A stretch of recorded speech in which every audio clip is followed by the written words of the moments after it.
to Heroes Forge, a Heroes of the Storm podcast. What's up, Forgers? Welcome to Season 2, Episode number 85 of Heroes Forge, a community-driven podcast all about Heroes of the Storm. As always, this podcast is brought to you by our amazing supporters on patreon.com/HeroesForge. This is your show host, Jeff Reynolds, and I'm here with the co-host of the show, who is more awesome than back to school shopping list. It's Kristen Ashton. That brings back smells, that brings back so many memories. And I think of all of the items when it came to shopping, back to school shopping, I looked forward most to was a new lunchbox. And I remember my favorite lunchbox I ever got was this tin Spider-Man lunchbox. What about you? What did you look forward to, Jeff? I just really liked the fact of, everybody out there knows that it's really cool to get a list of things you need. And I don't know, maybe it's the feeling of I take my mom and dad to the store and I say, hey guys, I have to get all this stuff because it's from my teacher. Like my teacher said, I need a new pack of crayons. And of course, I want the 300 pack of crayons. And I'll probably use it like twice this year and they're all melt. And then next year get a list with crayons on it again. But I need crayons, Mom. Exactly. And you can't, the 300 pack, and you also needed the one with the sharpener on the side because those things turn to nubs so fast. And then you'd have to peel off the side to get to more crayon, but by then the edges were all gone and you couldn't precisely color any longer. It must have been our time when the crayon sharpener on the pack came out, because that was a big deal. If you had the sharpener on the big pack of crayons, I'm sure they still do this. I honestly don't know.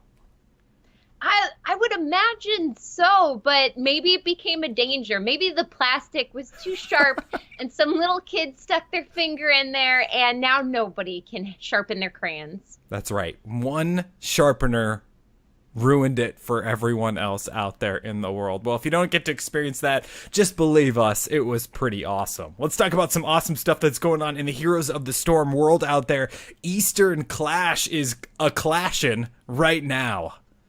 It is. Oh my goodness. So I checked out the Game 5 between L5 and MVP Plaque, and let me tell, it was just a stomp. L5 got crushed in that Game 5. I believe it was Infernal Shrines, I want to say, but MVP Black, every keep, every fort, and poor L5 was just pushed back. They made a really poor engage they got trapped into, and then it was GG. Yeah, this is the first time that I'm actually paying attention to what all of the casters and analysts are saying about the differences between the Western Clash and the Eastern Clash and the metas and how they're different and how people play differently in different regions of the world. We've all heard it when we come to these big tournaments like BlizzCon or whatever it is, that we've been at or watched, but this is the first time that I'm actually seeing it. And are you feeling that, Kristen? Are you feeling that it feels a little different than what we're used to? It does. And I think one of the biggest things I notice, because I can apply it to my own gameplay, is just how fast the players play across the world. You have Americans who are a bit slow. You have the Europeans who are a bit faster. And then, of course, the Koreans who are never not doing anything. And that's how it often feels in my games. When I'm in a really, really good game, the other team is grabbing things just a bit faster, which means they're a bit more optimized, which means they have just a bit more time to do other things to put pressure on my team and ruin it. However, when my team's in the lead, I feel like I am flying past the enemy team and just dancing around them. Yeah, I think that's a really, really good point, is the whole, it just feels faster to me. The drafting feels a little faster. The whole thing feels a little faster and more in sync and well-timed, I think, is a good point. But who knows? There's a lot of heroes left to play before BlizzCon, and it's just a fun game to watch in general, obviously. So get out there and check out the Eastern Clash, because it is pretty awesome. So the next thing on our notes here is bold, highlighted, italicized, underlined, every single absolute different font you can imagine. And it says, have we mentioned Janitor Leoric lately? And this is something we bring up on the show constantly, and I was writing the show notes thinking, you know what, I think we need to bring it up again. Why not, right? We probably didn't bring it up last episode or the episode before that. It would almost feel like our duty to remind the people of Janitor Leoric was falling flat on its face. But guess what, folks? This week, Janitor Leoric, it's back in your minds. That's right. It's back in your minds. It's not back in the Nexus quite yet. So Blizzard, please, if you're listening to this, we want Janitor Leoric. We're begging for it here at HeroesForge. I think it's a big enough thing to be a BlizzCon announcement. Exactly. It would allow us to sweep up the competition. Enough said about that. Let's talk about the next thing on the list here. Hearthstone expansion Knights of the Frozen Throne has been launched. Kristen, have you had a chance to check it out? Do you know what it's all about? It looks pretty sweet. I have been watching the joy through Twitter about not only the design and the 4 horsemen, apparently, which is just a wicked looking way to take your enemy down, but the comedy is on point with this. You've got Arthas, the Lick King, who is a little dog, who's apparently Arthas's dog. You have AFK, and of course all of those wonderful people that would ruin raids back in the day. Absolutely. And it's a weird place to be. And I actually watched a really cool video on YouTube featuring some of the Hearthstone dev team. And they were talking a little bit about how do you take Arthas and put him in this world of Hearthstone, because he's a badass. I mean, that's the only way you can really say it. He's this thing that is just total badass, and he lives in everyone's memories as that same person. So how do you bring him to Hearthstone, which is a lighthearted, fun, jokey, wacky, one night in Karazhan kind of place? Bring him in there and make him funny and in that realm. And if you play through the first couple of adventures, his lines in there are actually really well done, because they just bring it into, what if Arthas was a card collector for Hearthstone? He would say things like, I didn't craft these cards with dust, I craft them with the bones of my enemies. Stuff like that, and I think they did a really good job. It's true, and it speaks to the great comedy that comes from being self-referential, the great comedy that comes from taking a supreme bad guy and going what if, and then taking that what if and treating it seriously, because the whole premise of it is absolutely ridiculous. But if you play it 100%, this is serious. He legitimately cares about crafting these cards and beating you.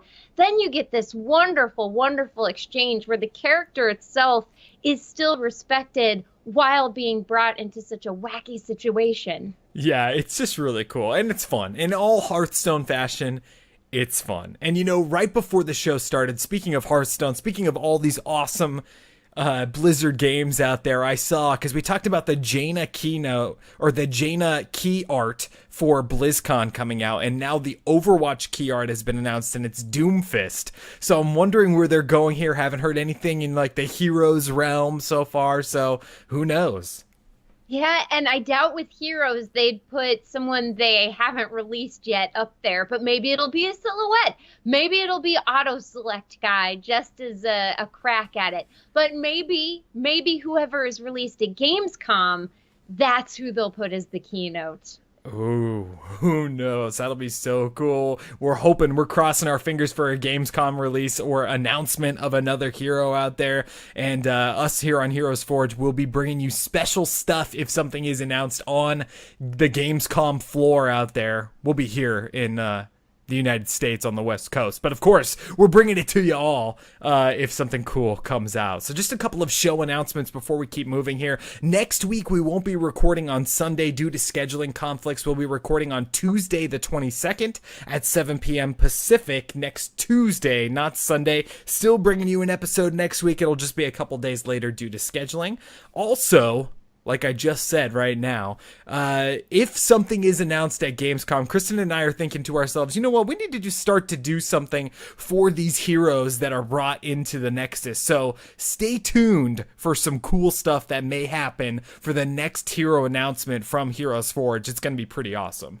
It's going to be amazing. Regardless of what we find out, it's going to be a party, and we're going to have a great time, and we're going to celebrate in the HeroesForge way. Yeah, there's a lot of rumors about who it might be out there coming out. We don't know, but I'm telling you, our fingers are like ready to type right on top of the keyboard. We're like, oh, that's who it is? Bam, bam, bam, bam. Let's come up with some cool ideas. So there's some cool stuff coming from HeroesForge on the next hero announcement, and hopefully moving forward into future hero announcements as well. Let's get on with the show. Let's get on with what we're here to do, and let's forge. Let's forge.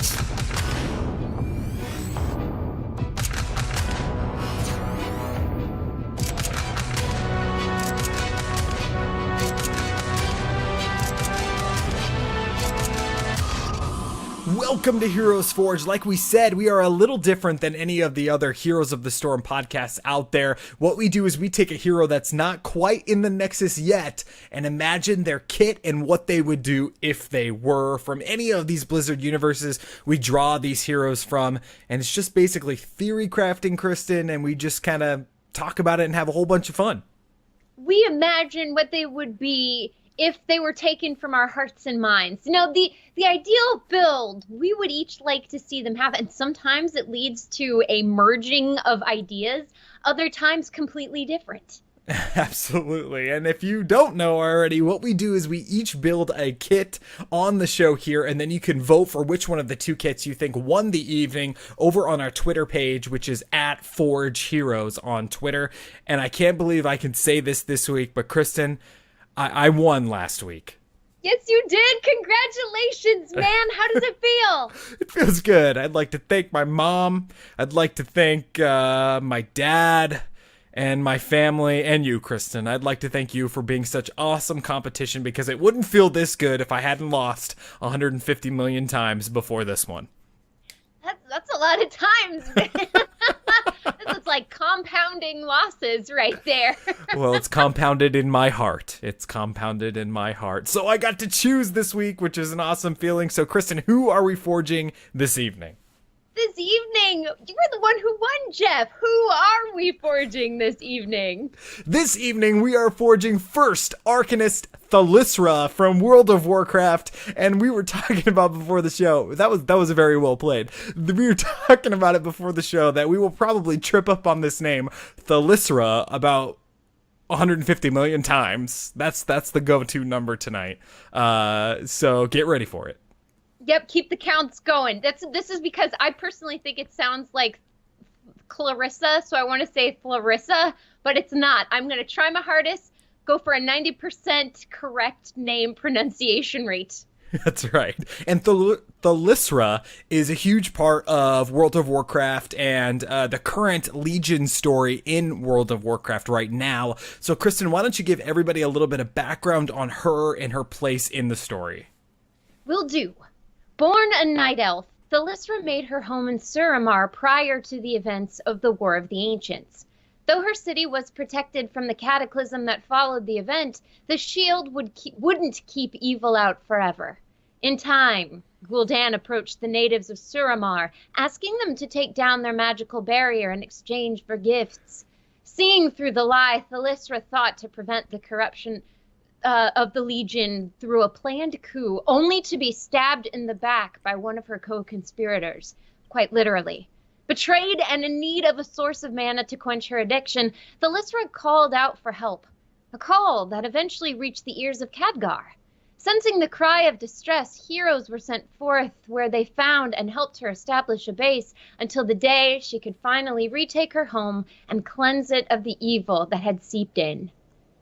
A common story here with Thalyssra that we've seen in Warcraft and Diablo. I mean, a story of betrayal, a story of, hope, trying to claim your homeland back and getting the help of these heroes in the World of Warcraft universe to help you do it. Yeah, and this one's a really, really fun quest line, not only because the design of the area was beautifully, beautifully done, but the quests they give you to grind rep were really, really interesting, namely gathering Withered, which were mana addicts gone too far. They'll never get their individuality back, and you take an army of these Withered through this dungeon of sorts to see if you can make it all the way to the end with at least one still alive. Yeah, the withered training daily quest that you can do with her in Suramar. So, like Kristen said here, she is a night elf that lived in Suramar and part of the highborne, and then disagreed with what was going on in Suramar with regards to Gul'dan and the Legion and them siding with them. So was banished. And when you're banished out in Suramar, because these people are basically addicts, they start to turn into withered unless they have the power of these crystals and things. So it's something that we've seen before, but then you help her out, and then eventually, spoiler alert, you get to the end and you help her through the whole Nighthold raid and everything like that, and then win the day in the end. Exactly, and it's really a cool, she falls from power, you help her back to the place, maybe even higher than she was prior to, because you take down the leader, Elisand, right?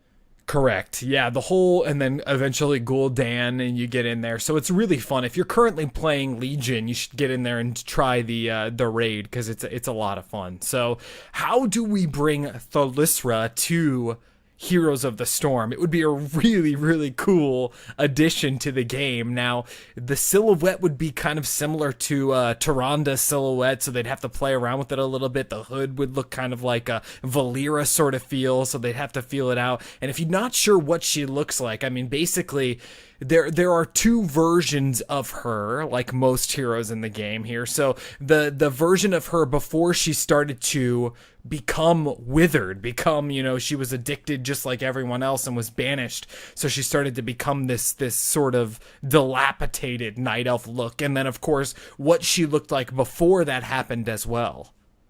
Yeah, and it's funny, one of the best changes that happens as she finally gets over her addiction by eating some magic fruit, her ears perk back up. So when you see her as the withered, her ears are all droopy and sad, I guess to kind of mimic the state she's in. It's a pretty sad thing that happened.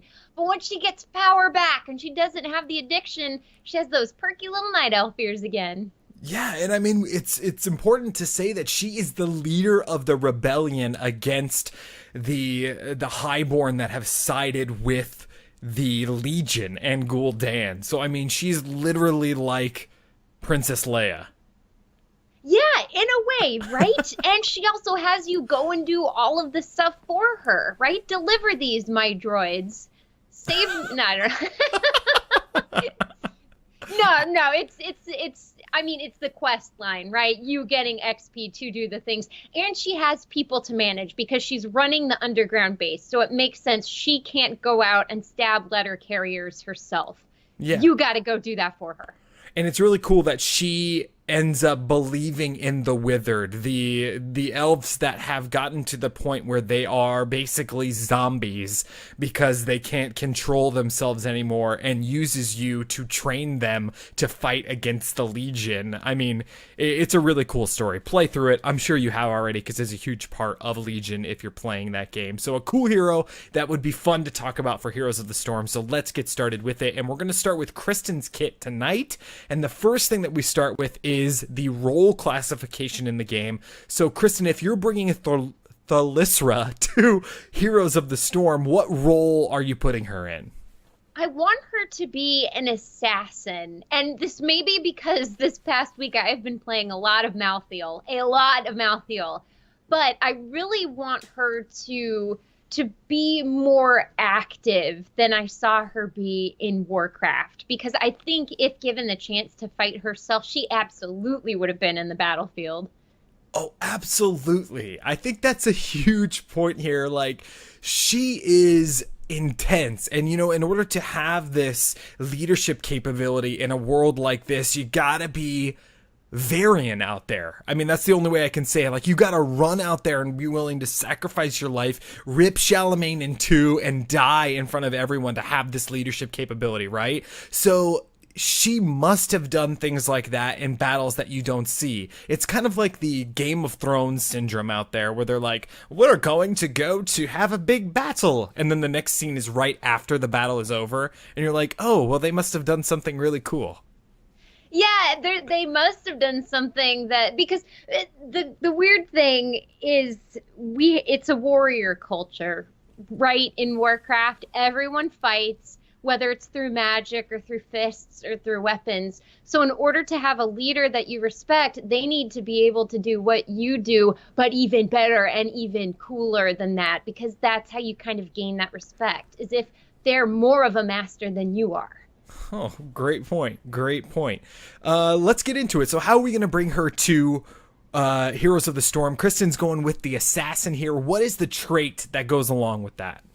The trait, we have to have the word Nightfallen in here somewhere, so I'm throwing it into the trait. It's called Nightfallen. And banished from accessing the Nightwell, Thalyssra craves magic. Magic that the heroes of the Nexus carry. Thalyssra runs dry of mana slowly until she gets a kill on an enemy. When that hero dies, her mana is restored, her ability damage gains a buff, and her mana pool permanently increases.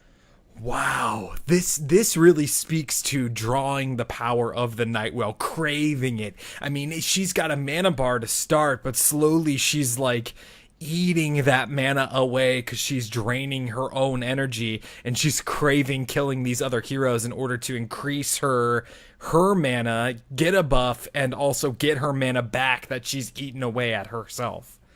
Exactly, and addiction is such a poignant part of this whole Nightfallen story, because there's even that one character you meet who's voiced by Jim Cummings, who is, he's almost withered, but not quite. He can still talk and converse, and you go on quests with him, and at the end, he passes on. It was a really, really sad event. So I wanted to have that represented somehow, because she's not just Thalyssra. She would be representative of this entire Nightfallen culture that we see in Warcraft. Absolutely. I think that trait is so cool. So you're really out there hoping to get a bunch of kills on the enemy team with a hero like this. So are you thinking this is assassin burst status? I mean, that's the way that I see it here. Like when you take a hero that has a quest line that says, for every enemy killed, you get a buff. I mean, if you're taking that talent, you are out there thinking that you're going to get a bunch of kills on the battlefield. Basically, right? Something akin to Illidan or Butcher or Malthael, right? Those single target bursts where once you get it down, you can go in and kill somebody, back it up, and then go in again once your team has kind of cleared up the chaos that you've created. Oh, I can't wait to hear about it. I love some really bursty assassins in the game. It's a ton of fun. So what about mounting? What specialty mount would she ride? Oh, so with this, a shield bubble, because when you first run into her, she's got that shield around herself, and then you do one of those awesome quests, which I've seen in so many games, and I still love them. She's holding a shield, and you're walking with her and keeping her protected. So what if she made a little shield bubble around herself that she floated around in? I love it. Man, escort quest with a shield bubble, or like, I'm gonna have to do this thing over here, and it's gonna require 100% of my attention. So while I'm doing this, protect me. Exactly, and like in Mass Effect, if you choose wrong, you're gonna have to pay for it. So you better hope you choose the right person for the job. I love it. That is so cool. And just the look of that. I mean, it's really magic oriented here, which is a huge part of all of these, you know, elves in Suramar story is magic, obviously. So I love the shield bubble idea. Let's get on to some basic abilities for your assassin kit. What is your first one? The first one is called the First Arcanist's Staff. Thalyssra plants her feet to channel damage that is shot out through her staff in quick, repetitive, high-damage shots that target the closest enemy. Each hit to an enemy hero increases her second ability's damage.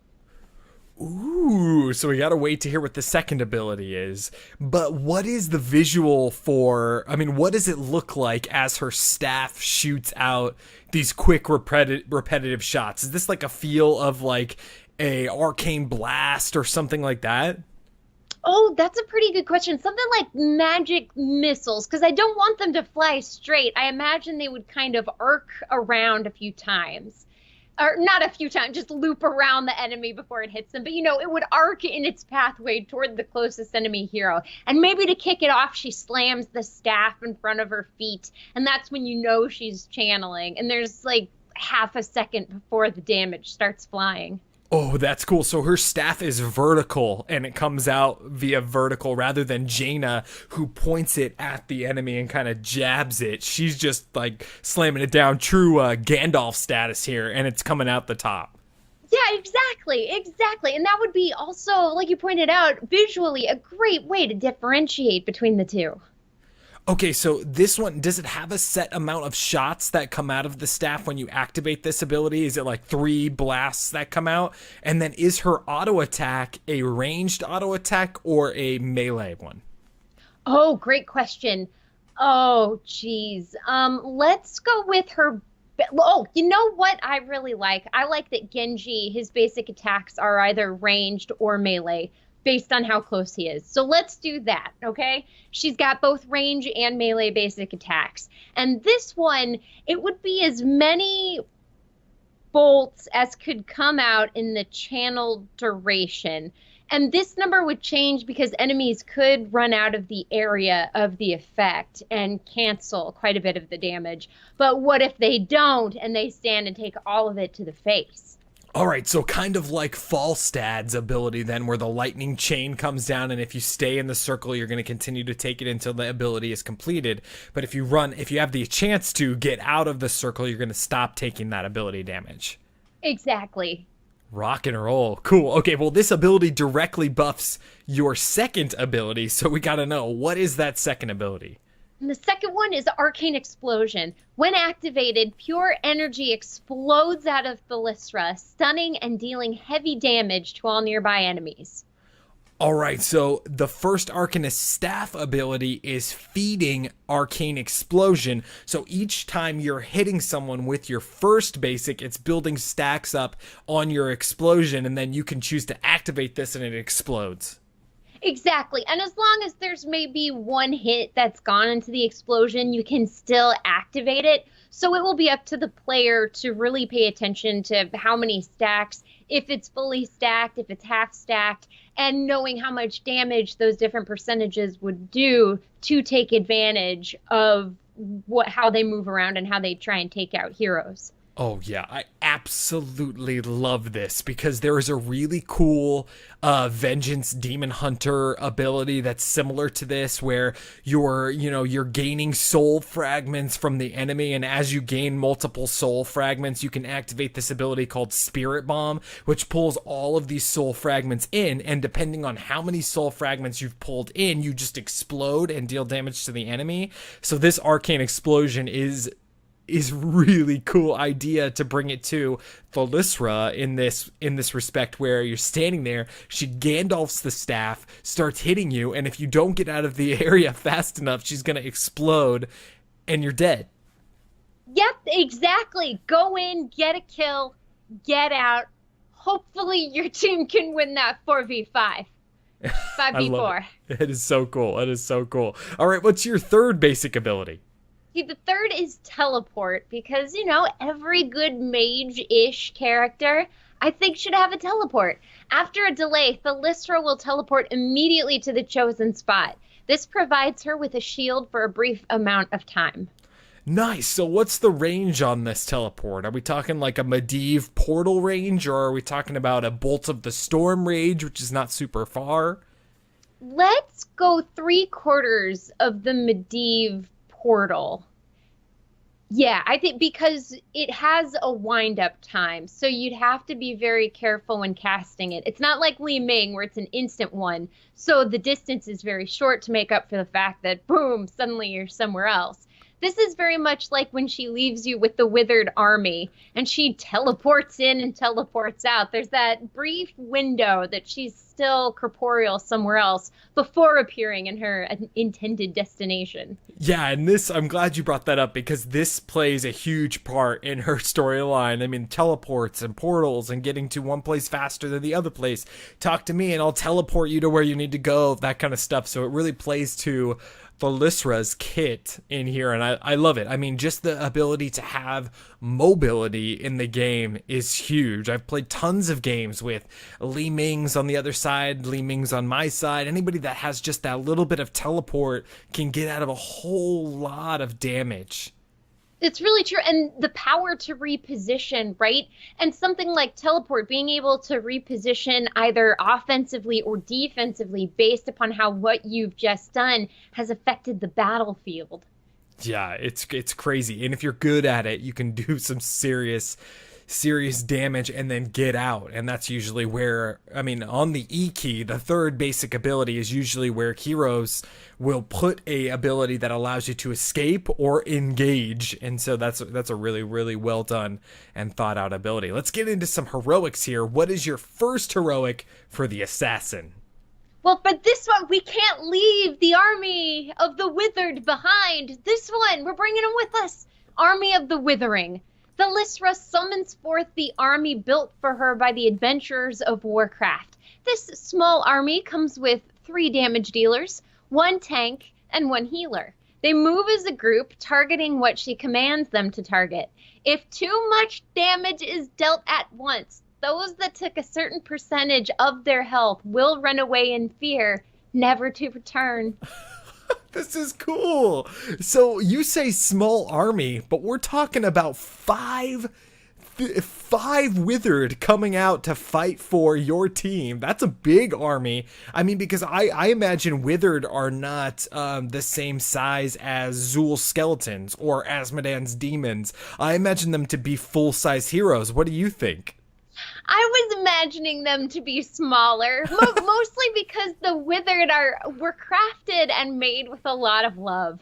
Because as you play with this withered army, you get upgrades for them, and suddenly you have a withered with this helmet that doesn't quite fit, and little boots that he tries to kick people with, and then you have a withered with a little staff. He doesn't know what's going on, but he's shooting those bolts and heals as hard as he darn well can. Absolutely. Yeah, that's a really good point. And, you know, maybe your withered army with your ability gains those really cool visual effects as you level up past 10. So maybe like at 13, it has something different. As you go up, it gets different. Just the look of it would be really cool.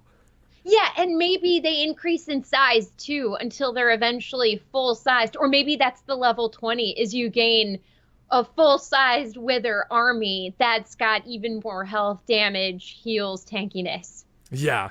And again, for those of you out there that don't know what the Withered are, I mean, the Withered are these elves that have succumbed to their addiction for magic. I mean, it's a common story that we all know, but they've become basically zombies that have been trained by adventurers in Azeroth to fight for them and to fight for the rebellion in Suramar. So what Kristen's saying here is bringing them into, I mean, 3 damage dealers, 1 tank, and 1 healer. They're their own basic death ball fighting in the Nexus here. And what is the range on them? Can they go anywhere on the battlefield that she commands them to go?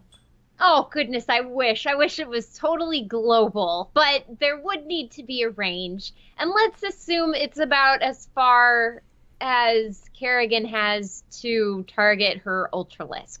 Okay, so they're still in the fight. They're still in your area. They can't be pushing a lane Lost Viking style while you're down at the bottom and, you know, the little withered healer is like healing everybody up as they're pushing the lane. It would be so cute. And then, of course, you would have to watch out for the damage, right? So maybe this wouldn't be one you want to take into a heavy burst team because they deal a huge percentage at the beginning. And if that's enough to trigger the fear run away, your ult is basically useless. Yeah, it's the fear run away part that I wanted to talk about next. That is a really cool addition here. So if too much damage is dealt at once to the team, I'm assuming? To the withered themselves. Right. The team can take as much damage as they want, but yeah, to the withered. And so if that damage ticks a certain percentage on their individual health bars, they'll start running away. That's cool. That's really, really cool. All right, let's get to the second heroic here. What's your second one? Second one is called What Was Lost. If there's one thing Thalyssra has had a lot of practice of, it's drawing out power. When activated, Thalyssra sends out tendrils that latch onto nearby enemy heroes, sucking them of their life forces and feeding her. She can move during this and cast extremely powerful abilities made stronger through her drain on enemies. Oh, nice. So when you say drawing out their power, what are they draining from them? Are they draining health, or is she draining health, or is she draining mana, or what is she doing to these heroes in order to buff herself, or are they just, they're the same, but she is getting more powerful? That's a great question. I think with the whole idea that once you go withered, you'll eat things to gain mana, it would drain their life force. Because then you wouldn't have to worry about heroes that don't have mana or have rage or other things like that.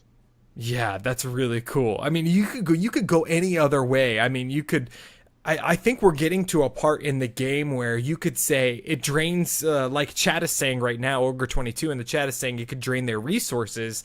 And there are heroes that don't have resources, so those would be the heroes that you would draft versus Thalyssra in the game. So, I mean, I think we're getting to that point where that's no longer a unplayable or a undevelopable developable trait or ability.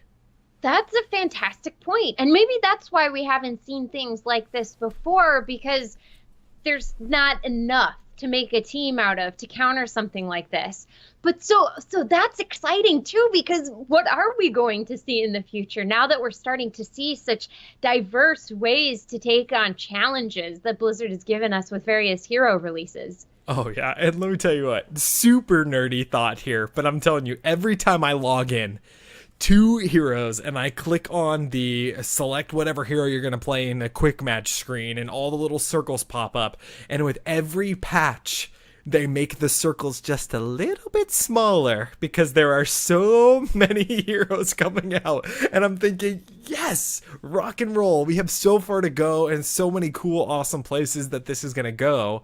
I just think that that's a super cool thing. So something like this is, I mean, is doable to drain their resources even if they don't have resources. But I love what you're saying here, because currently I think you're correct. I think it would be something that wouldn't be useful to drain their resources now.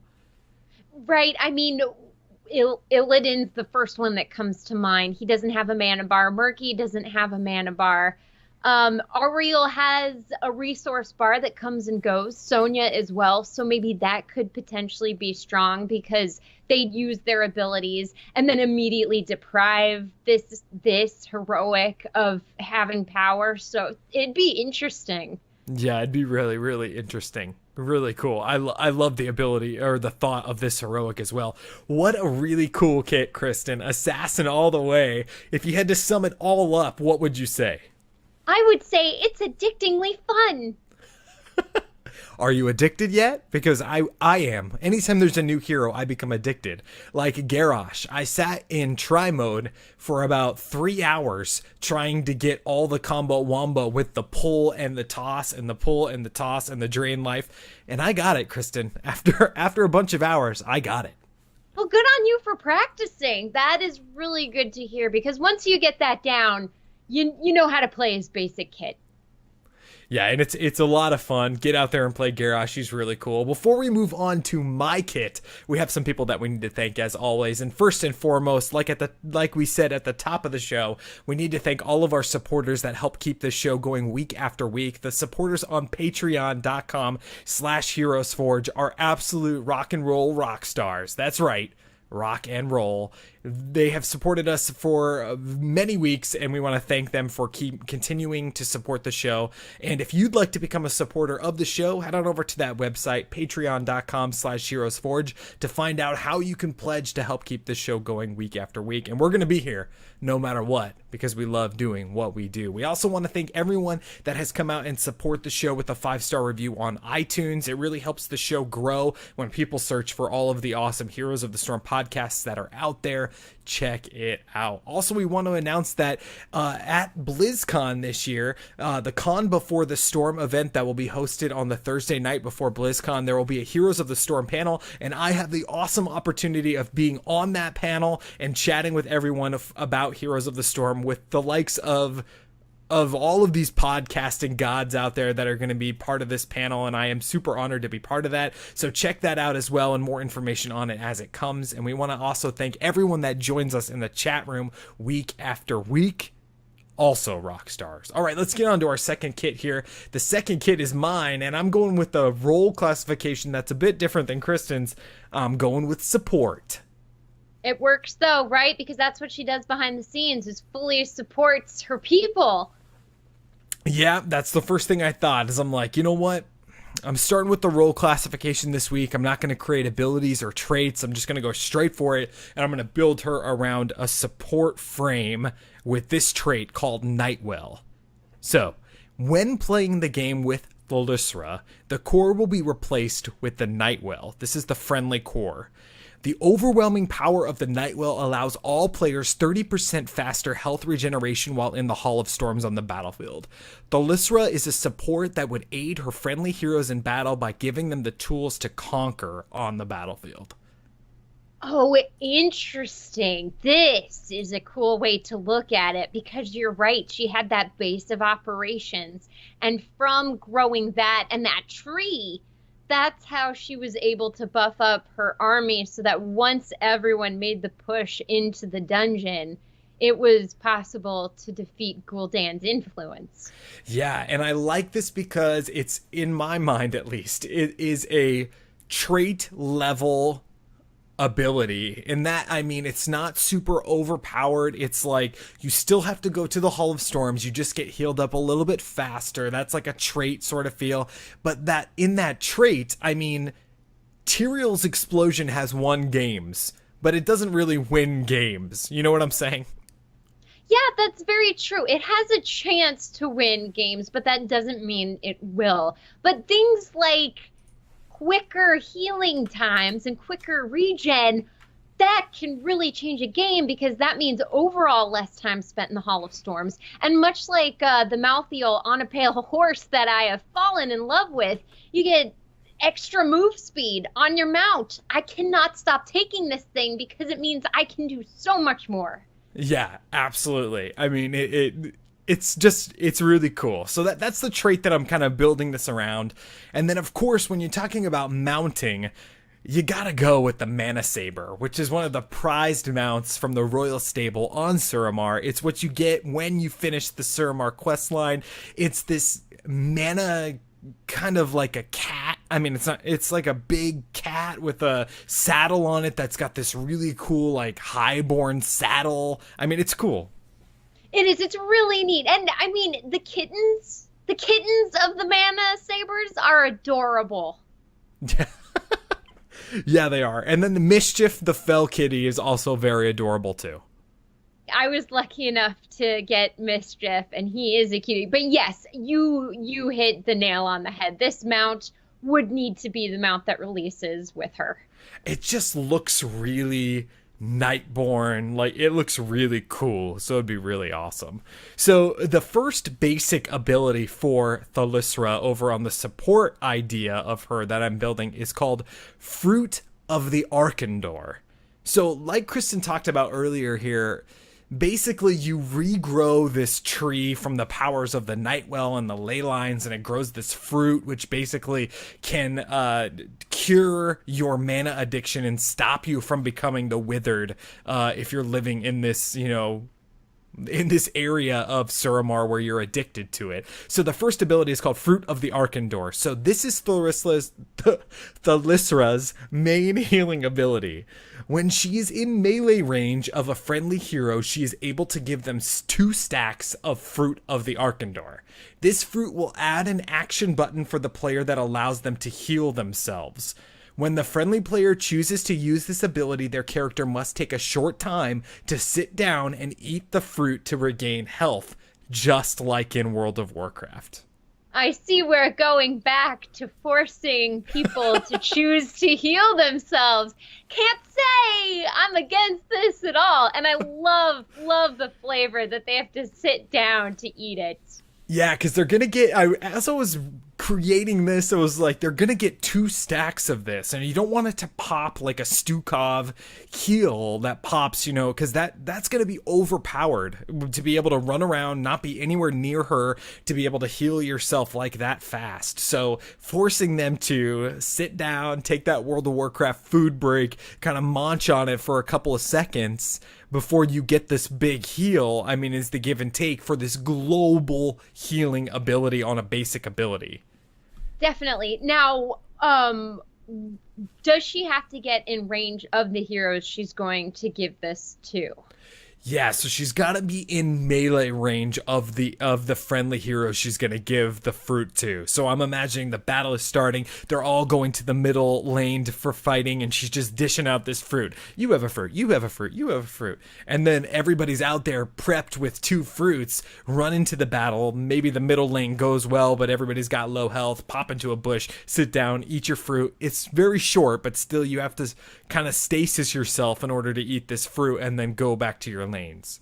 Oh, interesting. So if you're interrupted, does it stop the heal? Yeah. So like if you're shot, you're done eating your fruit. You can't do it yourself. And Chad has a really good point that it sounds complicated, kind of like how nobody knows how to play Medivh. I mean, yeah, it's kind of got that feeling to it, right? It does, but maybe that's the beauty in the challenge of getting your team to watch their own health. Absolutely. Watch your own health. As a support main, I'm telling you, here's the tools. You do the job. And then when you get in chat and you're like, hey, Stukov, no heal? And be like, hey, Thalyssra, no heal? Be like, you had the fruit. You had the fruit, bro. You still have the fruit. I can't give you any more fruit, man.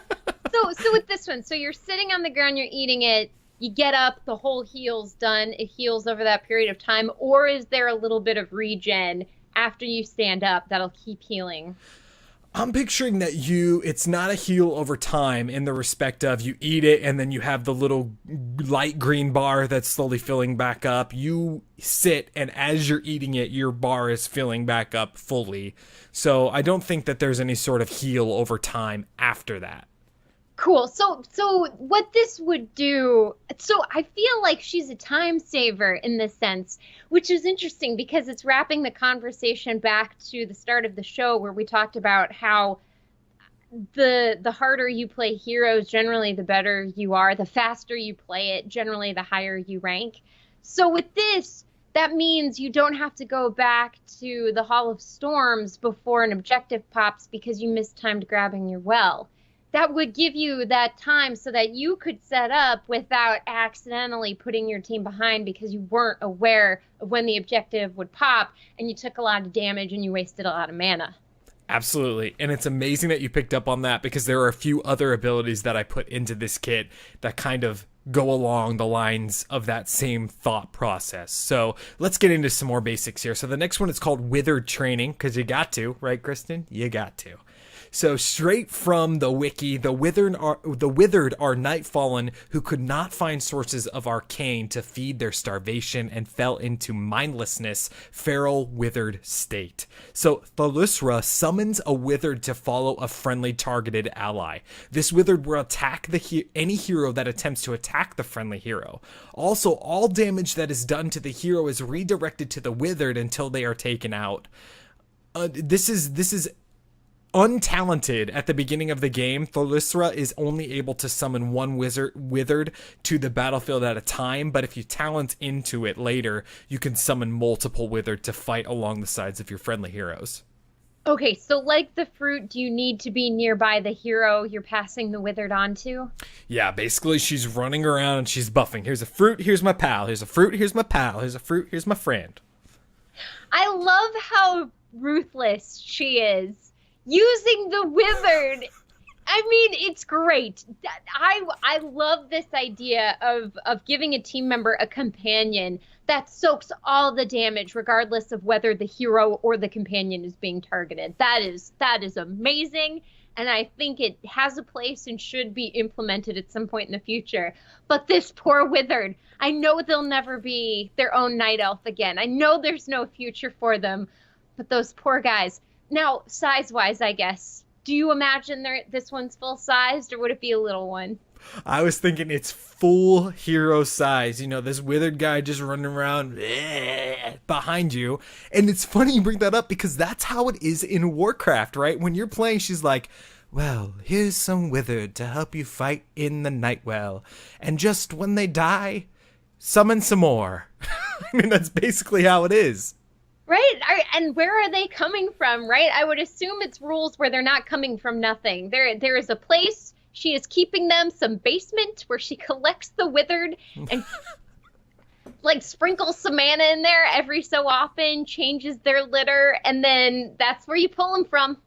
All right. And then she's like, next two, come on up. Next two, come on up. Like just keeps on filing through as we go. That is my second basic ability, Withered Training. So this next one is called Our Isolation Has Ended.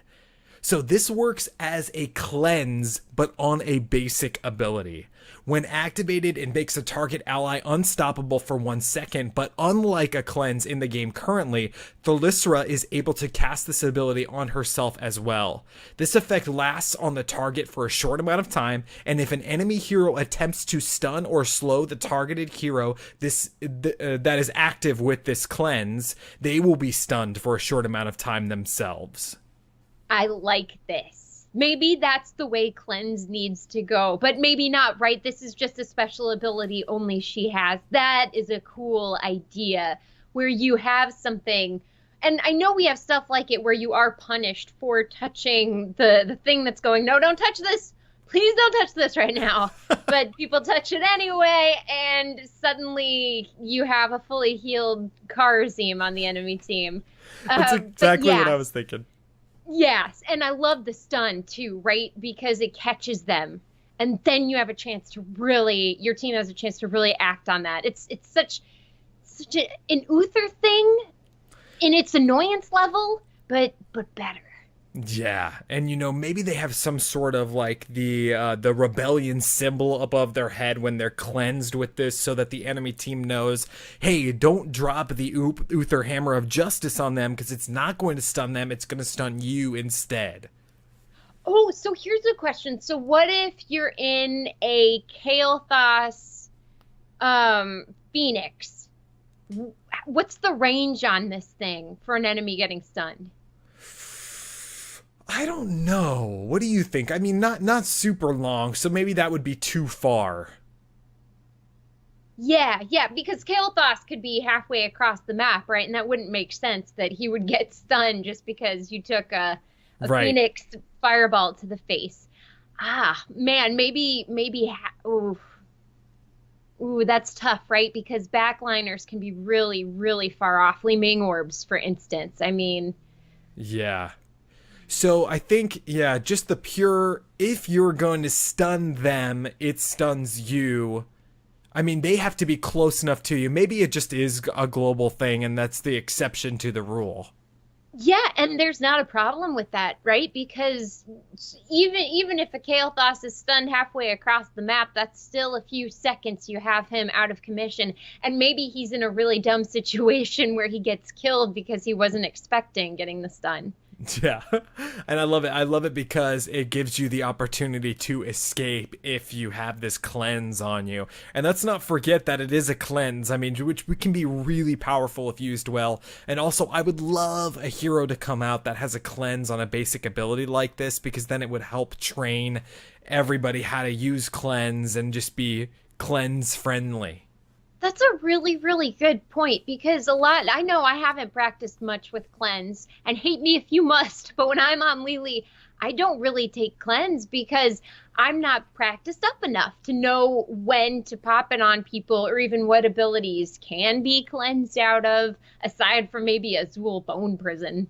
Yeah, totally agree. There was a long time where I didn't take cleanse ever because I was afraid to use it, and I'd forget to use it, and it just didn't become a thing. So bring it on a basic ability. Let's get into some heroics over here on the support side. So this first one is called Barrier.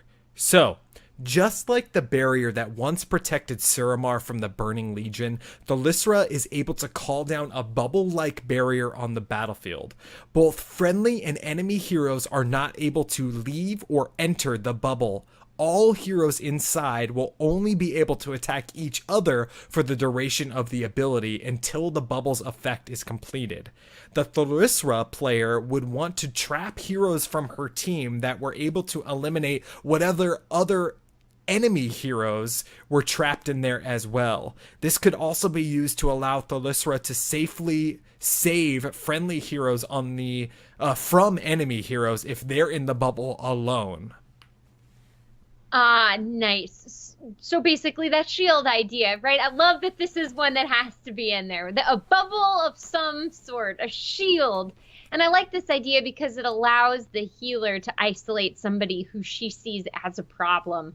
Yeah, and it's basically like under the dome, right? This dome is going to pop up on the battlefield. Whoever's under it when it pops up is going to have to basically duel each other until it comes down. It won't be up for long, but it could save heroes if there are no enemies in the dome when it pops up, or you could basically put 3 friendlies and 1 enemy in this dome and they can't get away. I mean, it's the dome of death. Definitely, and it would be killer for divers, right? Imagine a tracer that's gone in, and Thalyssra, she's sick of this tracer, so she pops her dome. Suddenly, tracer's stuck in there, and she's SOL, because what if it canceled her recall, right? What if the enemy was silenced while in there? Ooh, love it. Let's put a silence in there, typing it in as we speak. Let's get on to the second heroic. This one is called Leyline Feed, which is a huge part of the whole storyline in Suramar. So Thalyssra places a leyline feed on the battlefield, and this feed basically draws power from the Nightwell. Well, in the Nexus, the Nightwell is the core, remember, because you've got your 30% health regen with her trait. So it's drawing power from the core out onto the battlefield. So around this ley line that she has placed, there'll be a small area that acts like a Hall of Storms and allows players to heal while inside it. Unlike the Hall of Storms, though, enemy players are able to enter it and friendly players can be damaged while inside.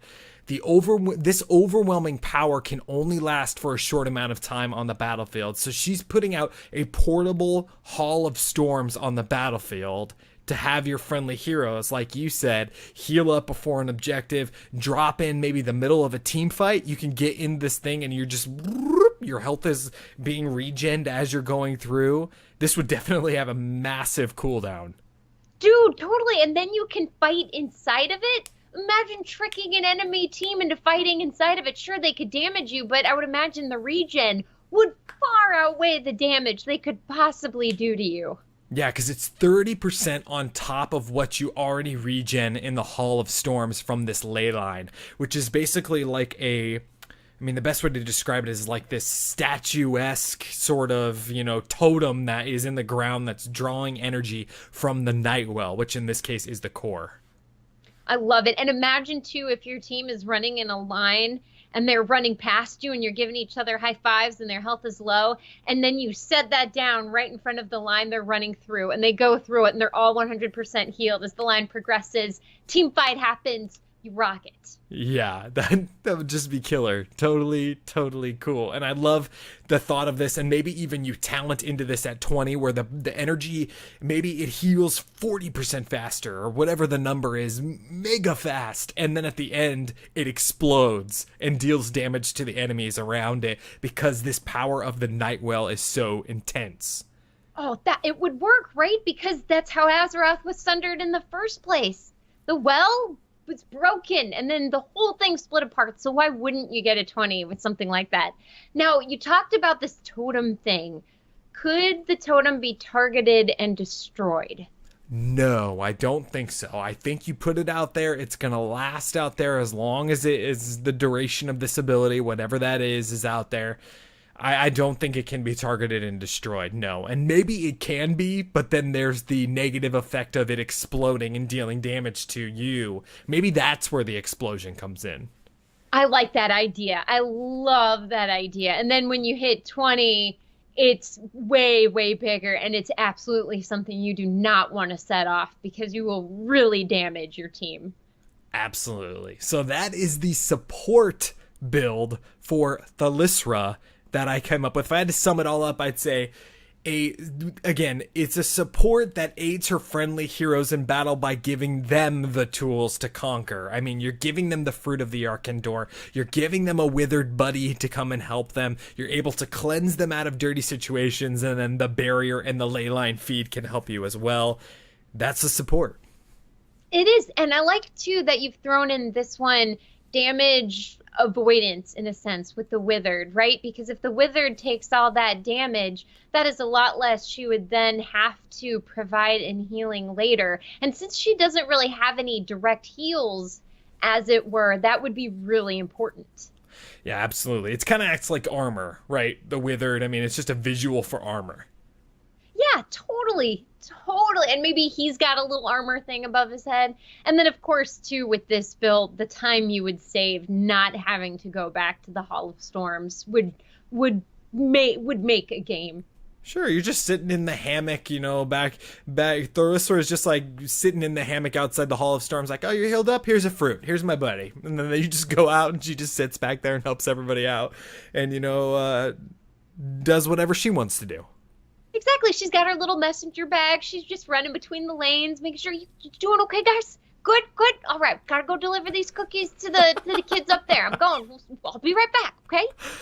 Absolutely. Now, if you're out there thinking, I have no idea who I'm going to vote for this week, this is usually the point that sways a bunch of people, because before we can call these heroes forged, we got to talk about specialty skins and dance moves. So we're going to start with my specialty skin this week. My specialty skin for Thalyssra is, I picked the hardest word to say, horticulturalist Thalyssra. You got it. Awesome job. It. And I think I've actually done a horticulturalist skin before. As I was typing this, I was thinking, I must really like plants. But anyways, horticulturalists work with plants, applying their knowledge to fruits, vegetables, and non-food crops to maximize their health or growth. So it's a little known fact. Actually, it's a well-known fact that Thalyssra's favorite flower is called a dusk lily, which she had painted onto the token coins and became her unique seal. It was later used as the symbol of the resistance, so she clearly loves plants. It's true. And I mean, maybe this is what she would have been in her life had she not been caught up in such a dramatic turn of events, right? Maybe this is the job she envisioned herself always wanting but never got because fate forced her into something bigger. Absolutely. That's what I think. So, all right, what's your specialty skin? All right, I'm going with Thalinda. That's Thalinda. So based on Glinda, Glinda from Wicked and Wizard of Oz. Thalinda enters the battlefield in a bubble. She carries a magic wand, and she speaks only in the high pitch required of good witches. So Galinda is the direct inspiration for Thalinda. And so is she wearing like a poofy dress, like a poofy Galinda dress? It's enormous. It's a pain on the eyes. There's so much glitter, no one can actually even look at the character. You need special sunglasses. When you buy this hero in the collection, they mail you a pair of sunglasses, and her dress is bigger than Asmodee's silhouette. Yeah, exactly. I mean, you could roll her around if you wanted to, but then she'd probably get stuck upside down and you just see her two little feet kicking because she can't push herself back up because the weight of the dress. I love it. That is super cool. What's your dance move? The dance move, I would imagine she wouldn't dance because she's a leader, so she has to remain stoic. So she instead would do like a conductor thing where she would use her wand in her hand to kind of conduct the dance moves that everyone else gets to enjoy. So she's basically like John Williams of the other dancers. So if you put her out there, she's conducting the dancers. Stukov is doing his like fouette turns, and then Garrosh is doing his head banging, and she's just there conducting the madness. Exactly. She's bringing unity to dance moves that otherwise might not seem to match. I love it. Mine is a little crazier because I was thinking, well, she's Nightborn, right? So she likes to go to raves. I mean, this is clear. So she's going to do the figure 8 rave dance, which I didn't know was a thing, like most of my dance moves, until I started building this kit. And you basically put your wrists together, I guess. And when you put your wrists together, you kind of do this like hand over wrist, and then you swirl your arms in a figure 8, and it looks really cool, especially if you're at a rave. I know exactly what you're talking about. I knew somebody in college who had practiced it and could do it so well. It was amazing. Well, they could do it well, but not as well as Thalyssra. Right? I mean, that's what she does on her nights off. This is Thalysstra's wild side. You can't rule a country and not have any outlets. So she puts on an outfit. She like paints her face white or something. I'm not a night elf. I'm one of those blood elves from down the street, you know, green contacts and everything.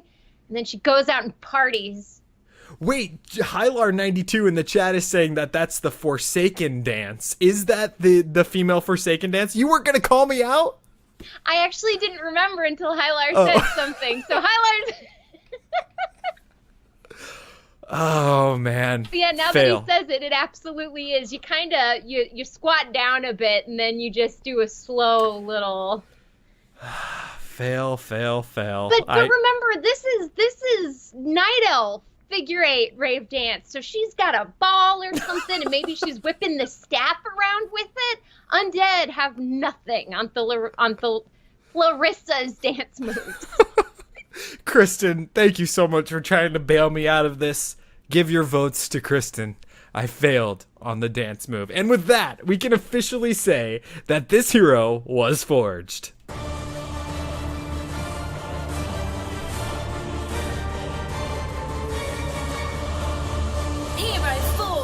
Oh, what a blast. And I think this character would be awesome to have in Heroes of the Storm, like all the characters we talk about. I mean, it's got a different flavor. It's relevant in the World of Warcraft storyline right now. So, I mean, I love when they start doing stuff like that, where they're like, hey, there's a new expansion, and this is the new character that's coming to Heroes of the Storm.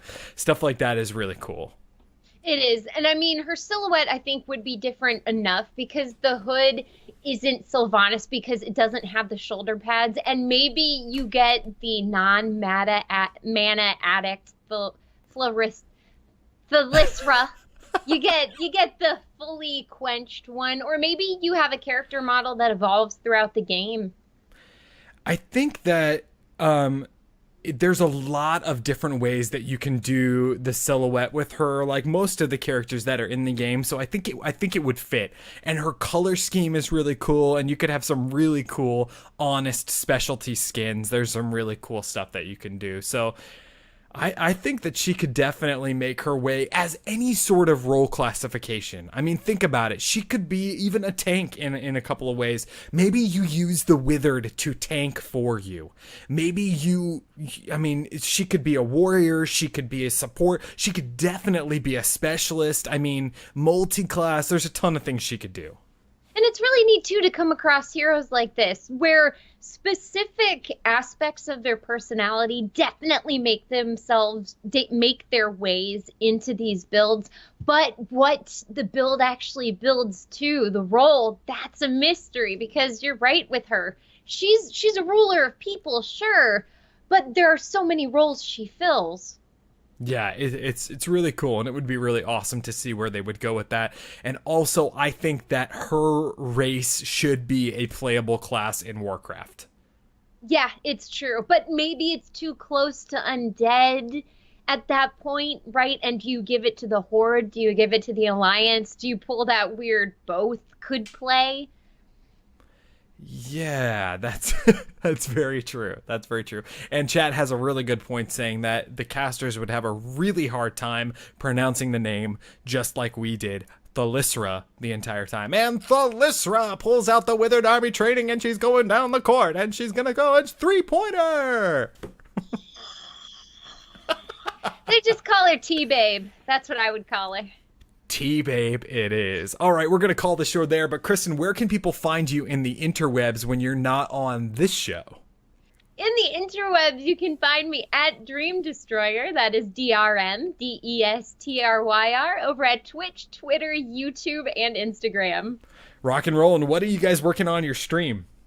We are finishing up Batman Arkham City. We just finished up the main storyline. It was such an artistic ending for that game. I mean, that entire final fight was set up very cinematically. It was beautifully done. And so now we're going to take on the DLC because I have heard you get to play as Robin and then you go beat up Harley Quinn. Oh, rock and roll. That's really cool. If you haven't already, which I'm sure everyone that listens to this show has, and if you haven't, you need to check out Kristen's streams. They are a ton of fun and just a blast, just an absolute blast. If you're looking for me, you can find me right here on HeroesForge. We record the show live every Sunday night at 7 p.m. Pacific, except for next week. Just a reminder that next week we're recording on Tuesday the 22nd at 7 p.m. Pacific, 2/2 the 22nd at 7. Check that out. Don't be looking for us next Sunday night due to scheduling conflicts. So we do record on twitch.tv/Amove TV because we are a part of the Amove TV video game and podcast network. Check it out at amove.tv for more great esports and video game podcasts. Don't forget to follow us on Twitter at Forge Heroes and vote for which one of the kits you think won the night over there on Twitter.com/Forge Heroes. You can also check out our website, which is HeroesForge.club. Over there we have the other 84 characters that we forged from all these Blizzard universes and all of the kits that we've imagined for them. And don't forget to visit our Patreon site, which is Patreon.com/HeroesForge to help support the show. We thank all of our current patrons again for all their continued support. Everyone that's given us a 5-star review on iTunes, thank you so much. And everyone in the chat room, as always, is a rock star. You can download this show on your favorite podcasting app of choice, including iTunes, Stitcher, and Google Play. Kristen, any final thoughts on Thalyssra? Final thoughts.